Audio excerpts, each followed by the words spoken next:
오늘의 밥 시간입니다. 5월 12일 금요일 오늘의 밥은 민수기 27장 1절로 11절 말씀입니다. 요셉의 아들 므낫세 종족들에게 므낫세의 현손 마길의 증손 길르앗의 손자 헤벨의 아들 슬로브앗의 딸들이 찾아왔으니 그의 딸들의 이름은 말라와 노아와 호글라와 밀가와 디르사라.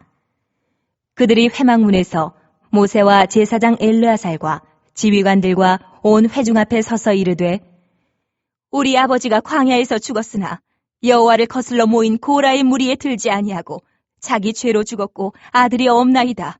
어찌하여 아들이 없다고 우리 아버지의 이름이 그의 종족 중에서 삭제되리이까? 우리 아버지의 형제 중에서 우리에게 기업을 주소서. 하매 모세가 그 사연을 여호와께 아뢰니라. 여호와께서 모세에게 말씀하여 이르시되 슬로브와 딸들의 말이 옳으니 너는 반드시 그들의 아버지의 형제 중에서 그들에게 기업을 주어 받게 하되 그들의 아버지의 기업을 그들에게 돌릴지니라. 너는 이스라엘 자손에게 말하여 이르기를 사람이 죽고 아들이 없으면 그의 기업을 그의 딸에게 돌릴 것이요 딸도 없으면 그의 기업을 그의 형제에게 줄 것이요 형제도 없으면 그의 기업을 그의 아버지의 형제에게 줄 것이요 그의 아버지의 형제도 없으면 그의 기업을 가장 가까운 친족에게 주어 받게 할지니라 하고 나 여호와가 너 모세에게 명령한 대로 이스라엘 자손에게 판결의 규례가 되게 할지니라. 므낫세 지파의 가족 중 슬로브앗은 아들이 없어 죽고 기업을 이을 사람이 없었습니다. 슬로브앗의 딸들이 오늘 모세를 찾아와 자신들이 아버지의 기업을 이어받을 수 있게 해달라고 했습니다. 여태 아들들에게 기업을 상속하고 아들이 없을 때에 어떻게 해야 될지 규정이 없었던 것입니다. 성경은 남성 중심주의라고 생각하고 이 성경을 무시할 수도 있지만 성경은 절대로 남성 중심의 남성 우월주의가 아닙니다.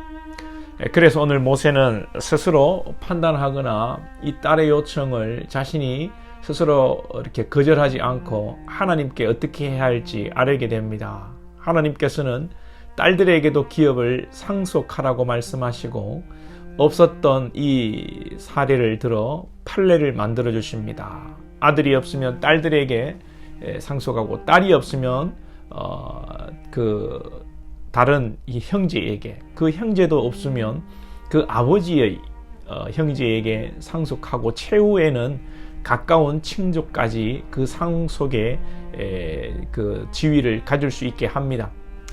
아들이 없을 때가 아니라 이 자식들에게 공평하게 아들이든 딸이든 다 1대1로 상속하면 좋았겠습니다만 하나님께서 인류의 이 문화 발달과 사회 발달을 고려하셔서 점진적인 발전을 이루어 가시는 것이 아닌가 생각이 됩니다. 이 인간의 삶이라는 것이요 하루아침에 여러분 180도 바뀌는 것은 불가능합니다. 그냥 여러분들 아무 생각 없이 하나님은 왜 처음부터 초장부터 남녀의 평등을 안 만드시고 그랬냐 그렇게 쉽게 생각할 문제가 아닙니다. 조선시대에 만약에 어느 임금이 노비들에게 자유를 주고 투표권까지 준다고 한번 생각해 보십시오. 조선이 여러분 유지가 되겠습니까? 하나님께서 처음부터 이상적인 사회와 법률을 제정하시지 않으신 이유는 이 하나님이 남성 우월주의라든지 하나님이 불완전한 하나님이 아니라 하나님은 인간사를 완전히 이해하시고 인류 문명의 발달을 전지적으로 아시기 때문에 인간을 고려해서 그렇게 하신 것입니다. 결코 성경 전체를 보아도 남성 우월주의가 아니고 남녀는 그리스도 안에서 평등하고 다만 이런 문제는 있죠. 질서에 문제가 있는 것입니다. 어떤 여성들은 이 하나님의 이 질서에조차도 불만을 가지는데 여러분 불만 가지시 마시고 하나님이 하시는 일에 순종하시기 바랍니다. 저도 여자였으면 좋겠다고 생각이 들 때가 많습니다. 가장이 아니었으면 좋겠다고 생각할 때도 많습니다. 남자가 얼마나 힘들고 가장이 여러분 얼마나 무거운 짐을 지고 사는지 아무도 모릅니다. 또한 여자분들도 여자분들의 위치에서 똑같이 힘들 거라고 생각합니다. 그러니 여러분, 우리의 제자리를 감사하고 하나님께서 나를 남자로 여자로 창조하신 그 이유를 찾아가고, 또 못 찾는다면 하나님의 신실하심과 완전하심을 믿고 우리 지금의 자리를 감사하고 순종하면서 남성과 여성, 남편과 아내, 기타 이 이성 간의 갈등을 여러분 우리가 만들지 말고 서로를 존중하고 이해하고 돕고 애쓰며 사랑하며 살 수 있기를 바랍니다. 슬로브아스의 딸들이 참 귀하다는 생각이 듭니다. 출애굽 1세들은 광야에서 먹을 것을 가지고도 먹을 것이 없다. 반석에서 물을 내어주어도 물이 없다고 불평하고 차라리 애굽으로 돌아가는 것이 낫겠다고 했지만, 이 딸들은 불공정한 대우를 받는 가운데 당당히 땅을 달라고 요구하고 그 땅에서 자신들이 살겠다는 거 아닙니까? 이것의 여러분 영적 의미는 하나님의 약속한 땅을 우리도 받겠다, 하나님의 약속의 백성이 되겠다, 이것입니다. 애굽의 종으로 살고 애굽에서 떨어지는 떡고물로 살 것이 아니라 하나님의 자녀로 살고 싶고 하나님의 복을 누리고 싶다는 것입니다. 할렐루야. 슬로브아스의 딸들은 칭찬받아야 합니다. 이들의 태도는 라합과 같은 모습이고 룻과 같은 모습이고, 개들도 주인의 상에서 떨어지는 부스러기를 먹나이다고 고백한 신약의 여인의 모습입니다.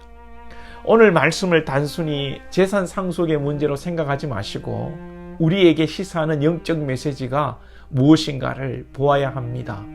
남녀의 평등의 문제를 말하는 것도 아니고 인권에 관한 이야기도 아니고 어떤 가족법, 상속법의 발전을 이야기하는 것도 아닙니다. 우리의 영원한 기업이 되시는 예수 그리스도를 믿음으로 구원을 받고 은혜를 사모함으로 은혜를 받고 천국은 침노하는 자의 것이라는 사실을 말씀하는 것입니다. 이 딸들의 모습은 불평하는 것이 아닙니다. 법적으로 따지고 달려드는 것도 아닙니다. 하나님의 은혜를 사모하는 것, 하나님의 약속을 사모하는 겁니다.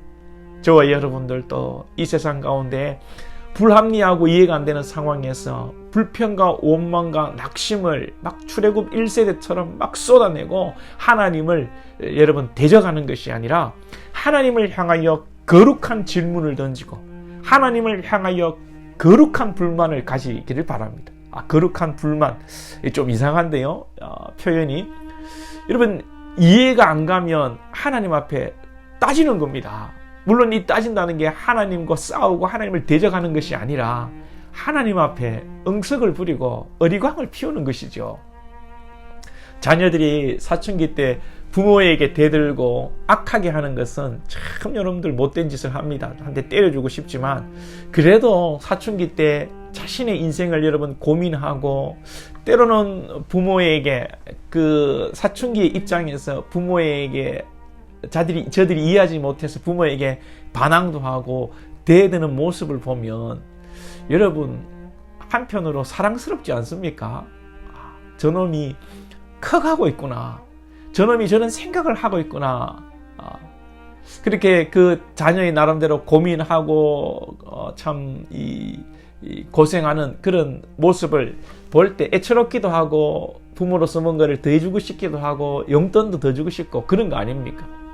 우리가 하나님 앞에서 이런 모습으로 기도하고 하나님 아버지를 아버지로 알고 아버지로 대할 때 하나님께서 우리를 야단치지 않으시고 인격적으로 대해주시고 우리를 통해서 놀라운 일을 이루어 가십니다.